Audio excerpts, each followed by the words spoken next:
আসসালামু আলাইকুম দর্শক বন্ধুরা, কেমন আছেন আপনারা? আপনাদেরকে নিয়ে এসেছি গরুর জন্য বিখ্যাত বগুড়াতে। আর এই যে দেখতে পাচ্ছেন মাসুদ ভাইকে। আসসালামু আলাইকুম। ওয়ালাইকুম সালাম। মাসুদ ভাই কি ভাই দেখতেছেন? মাল লেচ্ছি ভাই, মাল মাল আচ্ছা, মাল। আচ্ছা। এটা কি রে বলে না তরমুজ কাটা, এটা সেই মাল ভাই। কেমন এই দুধের রসগোল্লা। ভাই এটা?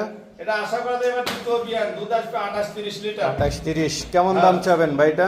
দাম তাহলে 400, ওটা দাম না 3,60,000 টাকা। 3,60,000। হ্যাঁ। মাশাআল্লাহ। এই যে আরেকটা দেখতেছি এটা সেম হলো সেম। প্রথম বাচ্চা, চিনতে পারা দুই বোন। এই দুটো গাভী যে ভাই সংগ্রহ করবে, কোনো দর্শক দুধ নেয়, দুটো গাভীর থেকে উপর আল্লাহ দুল দেয়, সৃষ্টিকর্তা দুল দেয় নিচে 50 কেজি। নিচে 50? নিচে 50, আচ্ছা আচ্ছা। উপর আল্লাহ দুল দেয় নিচে 50। এটা কেমন দাম চাবেন? ওই একই দাম ভাই, দাম ঘুরে দাম না। ওটা আচ্ছা, আচ্ছা। ওটা দ্বিতীয় বাচ্চা, এটা ফার্স্ট বাচ্চা। এদিকে আরো আছে দেখা যাচ্ছে। এটা এগুলো কেমন আপনার দুধের? বাচ্চা, এটা হলো দুই বাচ্চা, ছিল তিন বাচ্চা, এটা সেকেন্ড বাচ্চা। আচ্ছা আচ্ছা, যাই চাই এসে দেখে শুনে